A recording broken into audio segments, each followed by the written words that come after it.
आज के इस वीडियो में बात करने वाले हैं स्टोइकियोमेट्री के बारे में। बात की जाए कि कौन कौन सा सिलेबस होगा, तो देखिए जेई का मेन हमारा है कि कैसे भी करके आईआईटी जेई का हमारा सिलेबस पूरा खत्म हो, जिसमें नीट का सिलेबस ऑटोमेटिकली आ जाएगा और बोर्ड्स तो कुछ है ही नहीं उसके सामने। ठीक है, तो आप ट्राई करिए कि कॉन्सेप्ट समझें और कॉन्सेप्ट समझने के बाद मैं कुछ क्वेश्चंस कराऊंगा। क्वेश्चंस भी कॉन्सेप्चुअल ही होंगे, क्वेश्चंस भी सारे न्यूमेरिकल्स जो हैं मैक्सिमम चांसेस रखते हैं कि उसी टाइप के आपको दिखते हैं आसपास में।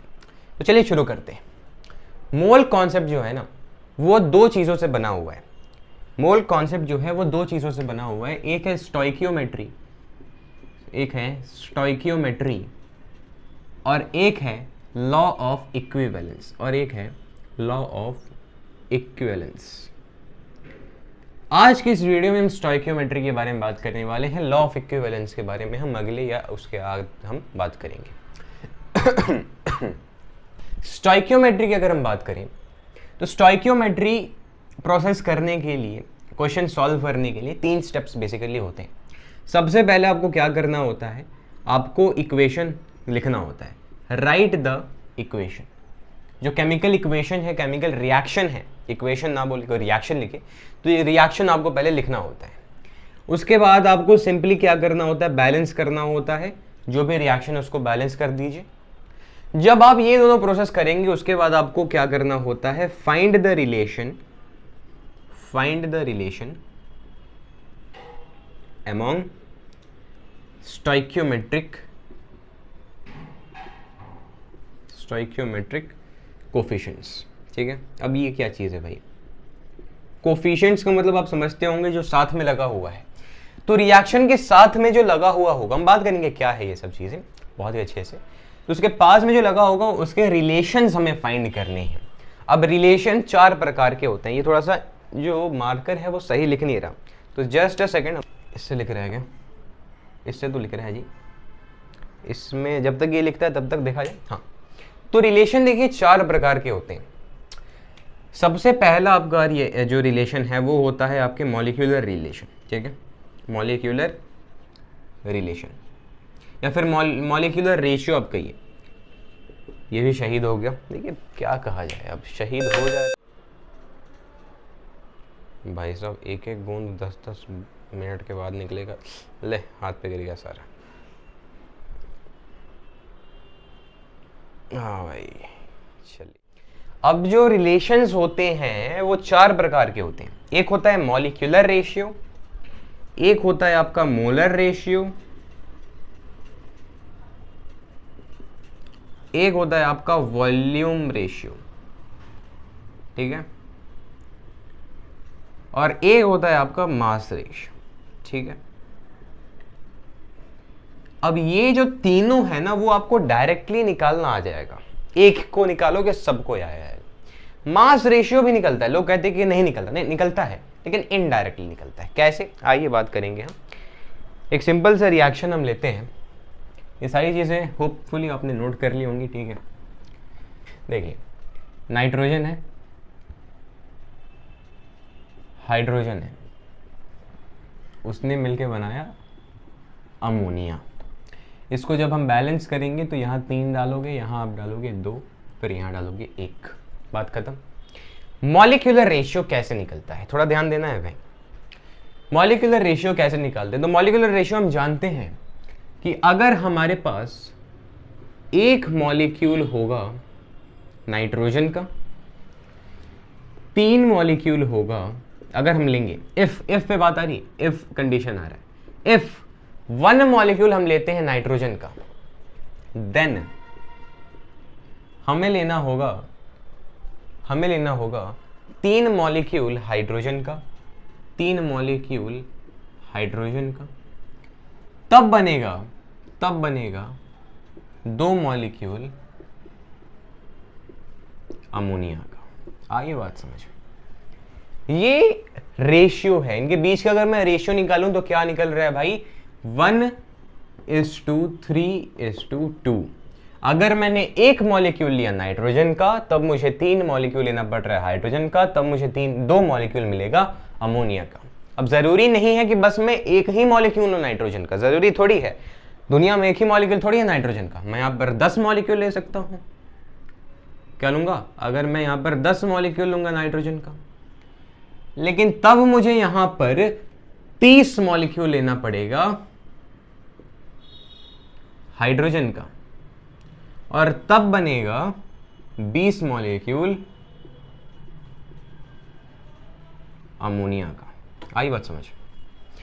इनका रेशियो निकालो, क्या आ रहा है? 1:3:2। रेशियो सेम रहेगा। यहां पर मैं 50 भी लिख सकता हूं, अगर मैं 50 मॉलिक्यूल लूं तो यहां पर 150, फिर यहां पर जिसना है। आई बात समझ? इसका डबल मतलब यहां पर 100 रहेगा, 100 मॉलिक्यूल, अगर मैं 50 ले रहा हूं। रेशियो लेकिन क्या रहेगा? सेम। रेशियो क्या रहेगा? सेम। आई बात समझ में? अब इसी चीज को हम क्या कहते हैं? मॉलिक्यूलर रेशियो कहते हैं। खत्म खेला। अब बात करते हैं मोलर रेशियो की। सेम रिएक्शन लिया जाए।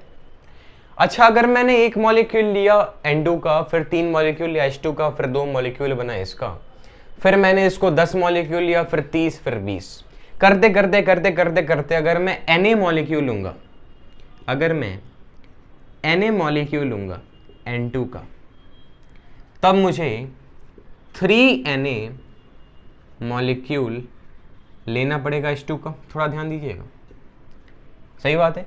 एक तो 3 Na तो 3Na, बात करें तो क्या बन के तैयार होगा sir?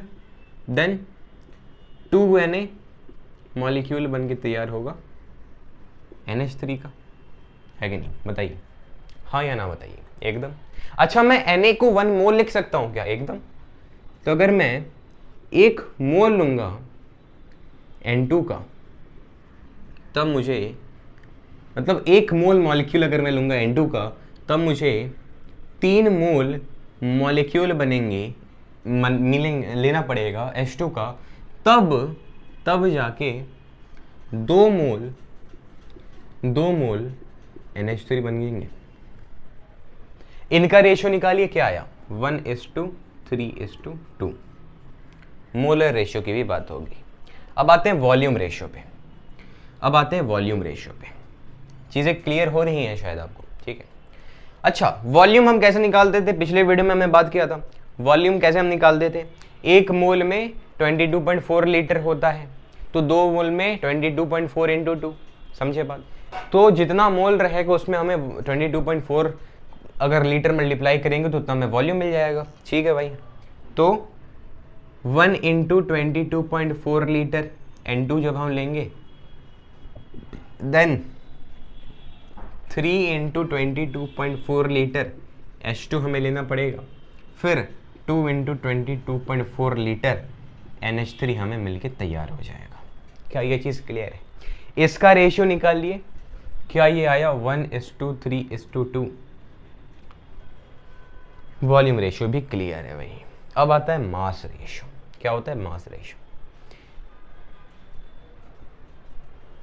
Volume ratio, molar ratio, molecular ratio same रहेंगे, लेकिन मास रेशियो डिफरेंट रहेगा। कैसे? डायरेक्टली आप नहीं निकाल पाओगे। कैसे? अच्छा, अगर मैं इन सब चीज़ों को हटा दूं, इसको भी मैं हटा दूं, इसको भी हटा दूं, ताकि आप कंफ्यूजन ना हो। अब बस मैं किसको देख रहा हूं? इसको देख रहा हूं, इसको मैं देख रहा हूं। ठीक है। तो 1 मोल N2 का मास बताइए मुझे। 1 मोल N2 का मुझे मास बताइए। 1 मोल नाइट्रोजन का मुझे मास बताइए। क्या ये होता है? 28 ग्राम। तो अगर मैं 28 ग्राम N2 लूं, देन 3 मोल H2 का मास बताइए 6 ग्राम। तब मुझे 6 ग्राम H2 लेना पड़ेगा। देन कैसे ये 6 ग्राम आया भाई? H2 1 1 2 × 1 × 3 6। ठीक है। हाँ भाई। तब मुझे 2 मोल लेना पड़ेगा NH3, यानी 2 मोल NH3 का मास बताइए। 17 × 2 यानी 34 ग्राम। 17 कैसे? इसका यार मॉलिक्यूलर मास इनटू इतना कर दिया हमने, 34 ग्राम। इसका आप रेशियो निकालिए, कितना आया? 14 ग्राम। 14:3:17। ये इसका हो गया मास रेशियो। क्या हो गया? Mass ratio. क्या चीज़ क्लियर है? क्या ये टॉपिक आपको एकदम कंठस्थ समझ में आया? जी हाँ, आया। समझ में ये आया कि मॉलिक्यूलर रेशियो, मोलर रेशियो और वॉल्यूम रेशियो सेम रहेंगे। मास रेशियो भी निकलेगा अगर हमें मोलर रेशियो पता हो। कुल मिला के बात ये है, मैं अपना ट्रिक अगर दूं आपको, डी स्टार अगर मैं दूं, तो आपको कहीं भी कोई भी अगर आपको रिएक्शन दिया हो, सबसे पहले आपको रिएक्शन लिखना आना चाहिए, तभी आप स्टोइकियोमेट्री से क्वेश्चन लगा पाओगे। नहीं रिएक्शन आता तब समस्या है, नहीं लगा पाएंगे आप। तो रिएक्शन पहले आना चाहिए, वो भी आसान होता है, ठीक है, मैं आपको बताऊंगा। उसके बाद आपको बैलेंस करना आना चाहिए, तो बैलेंसिंग तो पहले आपको पता होनी चाहिए, तो बैलेंस मैं भी करना आपको थोड़ा सा सिखा दूंगा कैसे करना है, बेसिक बैलेंसिंग होगा। और फिर आपको निकालना होगा कि कितना मोल है, और उस मोल के हिसाब से उसका मास रेशियो और बाकी सारे तो सेम ही होने वाले, ठीक है। तो आइए हम कुछ सवाल करते हैं, काफ़ी सारे सवाल हैं, शुरू करते हैं सवालों से, अपनी दुनिया को भरते हैं कॉन्सेप्ट समझने के बाद। इससे आपके कॉन्सेप्ट और ही क्लियर हो जाएंगे, और भी क्लियर हो जाएंगे। अब बात करते हैं एक क्वेश्चन की कि find out the mass of calcium oxide obtained from thermal decomposition of 5 gram of calcium carbonate. तो मास ऑफ कैल्शियम ऑक्साइड बताना है हमें, मास ऑफ कैल्शियम ऑक्साइड बताना है obtained from 5 gram calcium carbonate, या फिर आप जिसे लाइमस्टोन भी कह सकते हैं, obtained from thermal decomposition of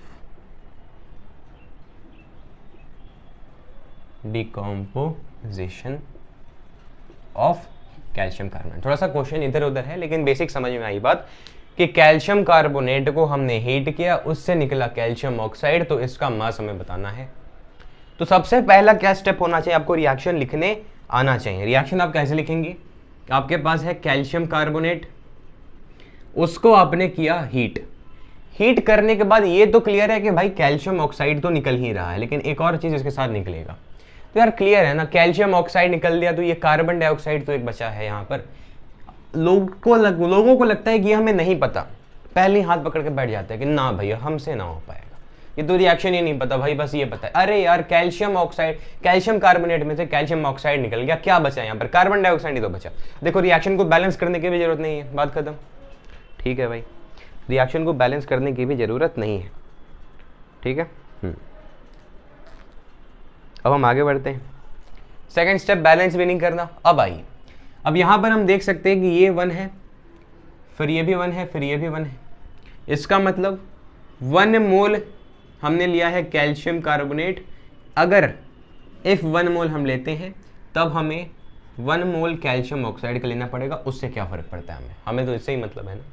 अच्छा, 1 मोल कैल्शियम कार्बोनेट का मास बताइए, molar mass of calcium carbonate कितना होता है भाई, 40 प्लस 12 प्लस 60 नहीं 48, ठीक है, ये हो जाएगा आपका 100 ग्राम, ठीक है। और 100 ग्राम क्या है आपके पास, कैल्शियम कार्बोनेट, ठीक है, एकदम तोड़ तोड़ कर मैं समझा रहा हूं। और कैल्शियम ऑक्साइड का कितना वेट होगा आपके पास, 56 ग्राम, कितना होगा 56 ग्राम कैल्शियम ऑक्साइड। कैसे 56, तो 40 प्लस 16 56, और ये कार्बन डाइऑक्साइड क्या होगा आपके पास, 44 ग्राम होगा। जाहिर से बात है ना, मास कंजर्वेशन तो होना ही है यहाँ पे। पिछले एग्जाम्पल में हमने जो देखा था नाइट्रोजन प्लस, एक बार याद करिए, नाइट्रोजन प्लस ऑक्सीजन, हमारे पास नाइट्रोजन कितना था 28 ग्राम, उसमें हाइड्रोजन कितना था 6 ग्राम, उससे हमने NH3 निकाला कितना ग्राम 34 ग्राम, तो 28 प्लस 6 बराबर 34 हुआ। मास कंजर्वेशन भी हमें देखना होता है, अगर मास रेशियो आपने निकाला तो आप चेक कर लीजिए क्या वो सही है या गलत। मतलब यहाँ पर ये 56 है तो कार्बन डाइऑक्साइड ऑटोमेटिकली 44 ग्राम ही होगा, ठीक है, मास कंजर्वेशन। नहीं समझ में आया तो कोई दिक्कत की बात नहीं। अब देखिए यहाँ पर, अब अगर हमारे पास, हमें निकालना क्या है भाई, हमें निकालना है कैल्शियम ऑक्साइड, ठीक है। तो अगर हमारे पास 1 ग्राम कैल्शियम कार्बोनेट होगा तो हमारे पास 56/100 ग्राम कैल्शियम ऑक्साइड लेना पड़ेगा। इसी यूनिटरी मेथड पे पूरा मोल कॉन्सेप्ट बेस्ड है भाई। हमने कहा है कि हमारे पास 5 ग्राम कैल्शियम कार्बोनेट है, तो अगर मैं 5 ग्राम कैल्शियम कार्बोनेट लेता हूं तो मुझे कितना कैल्शियम ऑक्साइड लेना पड़ेगा, मल्टीप्लाइड बाई 5 यार, आंसर आ गया आपका 2.8, ठीक है, 2.8 ग्राम कैल्शियम ऑक्साइड। चीज क्लियर हुई।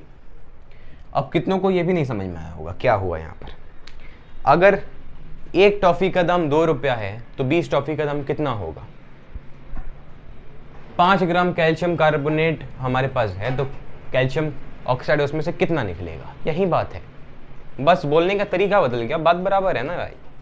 अब लेकिन अगर आप क्वेश्चन को ऐसे सॉल्व करते हैं तब आपको क्या मिलेगा, फॉर्म निकलेगा अगले साल के लिए या फिर 2 साल बाद। अब रैंक निकालना हो तो आप लगाएंगे डी स्टार। क्या लगाएंगे, डी स्टार, डैडी का स्टार आप लगा देंगे। कैसे भाई, देख लीजिए, आपके पास 100 ग्राम कैल्शियम कार्बोनेट है, ठीक है, उससे क्या बन रहा है, 56 ग्राम कैल्शियम ऑक्साइड। ध्यान दीजिएगा, 100 ग्राम आपके पास कैल्शियम कार्बोनेट है, उससे बन रहा है 56 ग्राम कैल्शियम ऑक्साइड। ये दोनों रेशियो ही तो है, ये दोनों रेशियो ही तो है। मतलब अगर मैं 100 ग्राम ये ले रहा हूं तो मुझे 56 ग्राम ये लेना पड़ेगा। मतलब अगर मैं 1 मोल ये ले रहा हूं तो मुझे 1 मोल ये लेना पड़ेगा। बात बराबर है। अच्छा, मेरे पास ये कितना है, 5 ग्राम कैल्शियम कार्बोनेट है। तो अगर मैं इसे डिवाइड कर दूं 20 के साथ तो मुझे इसको भी डिवाइड करना पड़ेगा 20 के साथ, रेशियो ही तो है। तो क्या 2.8 मेरा आंसर नहीं आ गया कैल्शियम ऑक्साइड? क्यों? क्योंकि ये डिवाइड करके 5 ग्राम नहीं आ गया कैल्शियम कार्बोनेट। कितने को ये बात समझ में आई? क्या किया मैंने, 100 को मैंने 20 के साथ डिवाइड कर दिया, 5 ग्राम आ गया। तो इसको भी 20 के साथ डिवाइड करना पड़ेगा क्योंकि रेशियो ही तो है, रेशियो तो सेम करना पड़ेगा।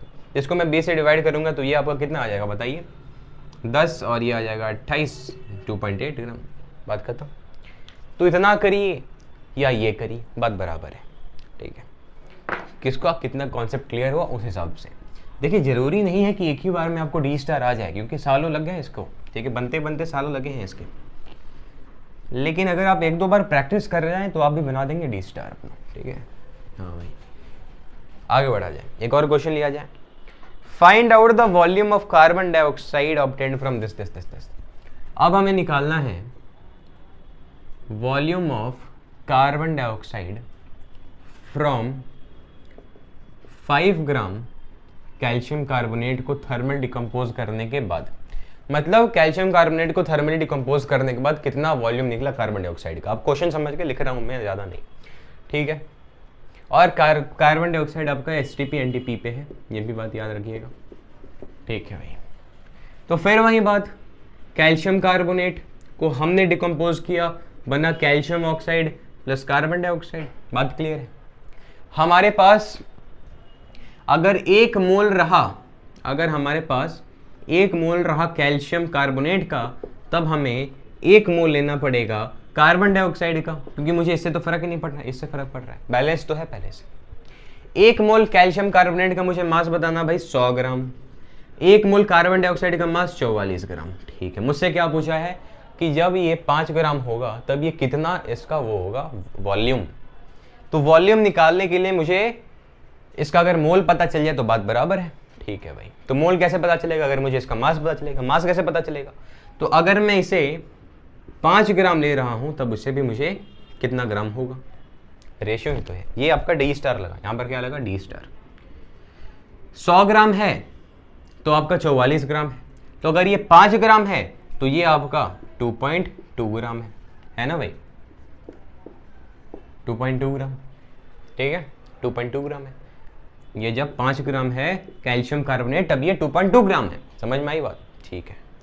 तो इसका मास मुझे चल गया कि कार्बन डाइऑक्साइड का मास है 2.2 ग्राम। मुझे निकालना है वॉल्यूम।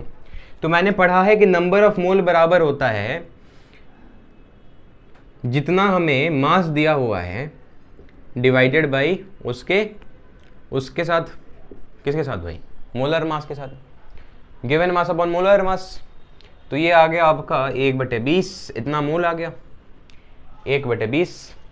तो अगर मैं इसको मल्टीप्लाई कर दूंगा 22.4 के साथ तो इतना लीटर मेरा आंसर आ जाएगा। बात खत्म, इतना लीटर मेरा आंसर आ जाएगा। Is that correct? यस। तो आंसर आपका कहीं ना कहीं ये आपका गया 112 लीटर, ठीक है, 1.12 लीटर आपका आंसर आ जाएगा। कदम खेला। अब आगे बढ़ते हैं भाई। अब एक और सवाल किया जाए, 2 और काफ़ी सारे सवाल हैं जिससे आपको पूरा ये जो स्टोइकियोमेट्री है कॉन्सेप्ट क्लियर हो जाएगा।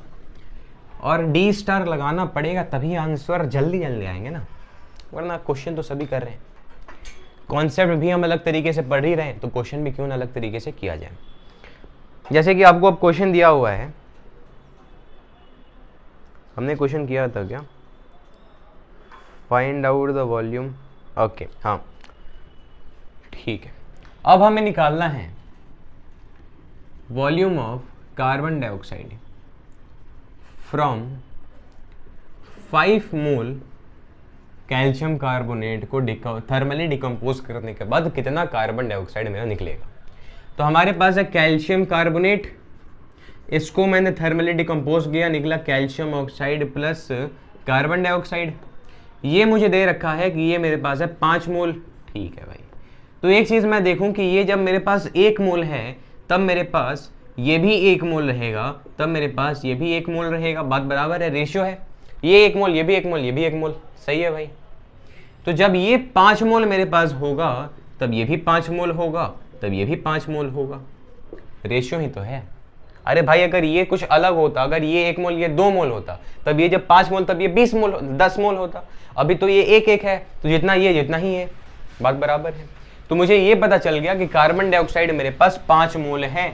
अब मुझे अगर मोल दिया हुआ है, अगर मैं इसे 22.4 के साथ मल्टीप्लाई कर दूं तो क्या मुझे लीटर नहीं मिल जाएगा, क्या मुझे वॉल्यूम नहीं मिल जाएगा? क्यों? क्योंकि नंबर ऑफ मोल बराबर होता है वॉल्यूम गिवन डिवाइड बाई 22.4। तो जितना मोल मल्टीप्लाई बाई 22.4 मेरा वॉल्यूम आ जाएगा यार, बात बराबर है। कितना आएगा बताइए? 112 लीटर, ठीक है, इतना ही आएगा ना भाई, डिवाइड बाई 10 2 2 1 1 2 112 लीटर, बात खत्म। तो ऐसे आपको सवाल करने होते हैं, मतलब एक क्वेश्चन था ये एज अ होल, एक क्वेश्चन इतना देर जो हमने किया वो एज अ होल एक क्वेश्चन मतलब आ सकता है आपके स्कूल के टेस्ट में कहीं भी यार। ये तो नीट में आया हुआ है, नीट में ऐसे टाइप के क्वेश्चंस आए हुए हैं। आगे बढ़ते हैं।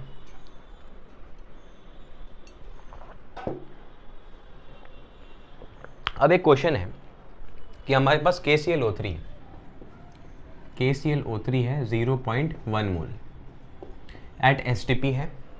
तो इसमें से जब हमने इसे थर्मली डिकम्पोज किया, तो कितना O2 निकला? वॉल्यूम पूछा है क्या? हाँ, मुझे बताना है कि वॉल्यूम ऑफ O2 कितना होगा जब मैं इसे थर्मली डिकम्पोज करूंगा। तो अब ध्यान देना है, तो पहले तो एक ही मुझे बता, अब लोगों को लगता है कि ये मुझे पता ही नहीं, रिएक्शन तो मुझे पता ही नहीं, मैं कैसे करूं? अरे यार O2 आपको दे रखा है पहले से, मतलब इसके बाद एक और चीज़ होगा। O2 तो हो गया, एक और कौन सा चीज़ है? तो KCl है। क्या है? KCl है। KCl प्लस O2 क्या होगा? KClO3। मतलब अब बैलेंस करना होगा इसे। बैलेंस कैसे आप करेंगे? यहाँ अगर मैं 3 डाल दूँ, यहाँ अगर मैं 2 डाल दूँ, तो यहाँ भी मुझे 2 डालना होगा, ठीक है, यहाँ मुझे 2 डालना होगा। अब देख लीजिए बैलेंस हो गया, 2 KCl 6, बात खत्म। अब देखिए मुझे दे रखा है अगर मेरे पास 2 मोल KClO3 है तब बनेगा 3 मोल O2। ये तो बात क्लियर है ना? ये इसका मोलर रेशियो। सबसे पहले स्टोइकियोमेट्रिक्स अगर आपको क्वेश्चन करने हैं, अगर बनाना है, कोई भी कंफ्यूजन नहीं चाहिए, तो सबसे पहले आपको मोलर रेशियो निकालना होगा। और मोलर रेशियो कैसे निकालोगे यार? जितना वो दिया हुआ है, 2 मोल तो 2 मोल, 3 मोल तो 3 मोल, दिए 2 मोल, बात खत्म। अब निकालिए कि ये कितना दिया हुआ है। अब देखिए मुझे ये 0.1 मोल दिया हुआ है, मुझसे पूछा कि ये कितना होगा, तो मैं निकालूंगा कि अगर ये 1 मोल मुझे होगा दिया होगा तब मुझे ये 3/2 मोल O2 बनेगा यार। अगर मेरे पास 1 मोल KClO3 होगा तो 3/2 मोल होगा। अब मेरे पास अगर 0.1 मोल ये होगा तो मेरे पास 3/2 गुणे 0.1 मोल O2, बात खत्म, ठीक है, मतलब 3/20 मोल आई विल हैव O2। ये चीज़ क्लियर हो गई। अब मुझे वॉल्यूम निकालना है यार, तो जितना मोल मुझे मिला मल्टीप्लाई कर दूंगा मैं 22.4 लीटर के साथ, I will get the volume. So simple. अब यार मल्टीप्लाई कर लीजिए, ठीक है। अब 3 2 6, 3 1 3, 3 1 3, 3.36 litre is the answer. 3.36 litre आपका आंसर आ जाएगा। इसमें कोई गड़बड़ी हो तो देख लीजिए, कमेंट में बोल दीजिएगा गड़बड़ी हो गई सर आपसे, भाई तुझसे, ठीक है। ये चीज़ क्लियर है। और इसको आप थोड़ा सा शॉर्ट फॉर्म में करें, अगर इसमें आप D* देखना चाहें तो D* क्या होगा भाई? D लगाइए यहाँ पे, क्वेश्चन आएगा। सिंपली आप देखेंगे कि यहाँ पर मेरे पास अगर ये 2 मोल है तब मुझे ये पास 3 मोल होगा। आई बात समझ में? KClO3 अगर मेरे पास 2 मोल है तो मुझे 3 मोल मेरे पास ऑक्सीजन है। 3 मोल मेरे पास ऑक्सीजन है। अगर मेरे पास ये 0.1 मोल होगा तो ये कितना होगा, तो सिंपली अगर मेरे पास ये 1 मोल होगा तो ये मेरे पास 3/2 मोल होगा। तो अगर ये 0.1 मोल होगा तो ये भी 0.3 मोल होगा, रेशियो ही तो है, यानी इतना मोल होगा। अब मुझे देखना है वॉल्यूम, तो 0.3/2 इंटू मल्टीप्लाई बाई 22.4, तो ये आ गया, ये आ गया यही चीज़। ठीक है, ध्यान दीजिए, आगे बढ़ते हैं भाई।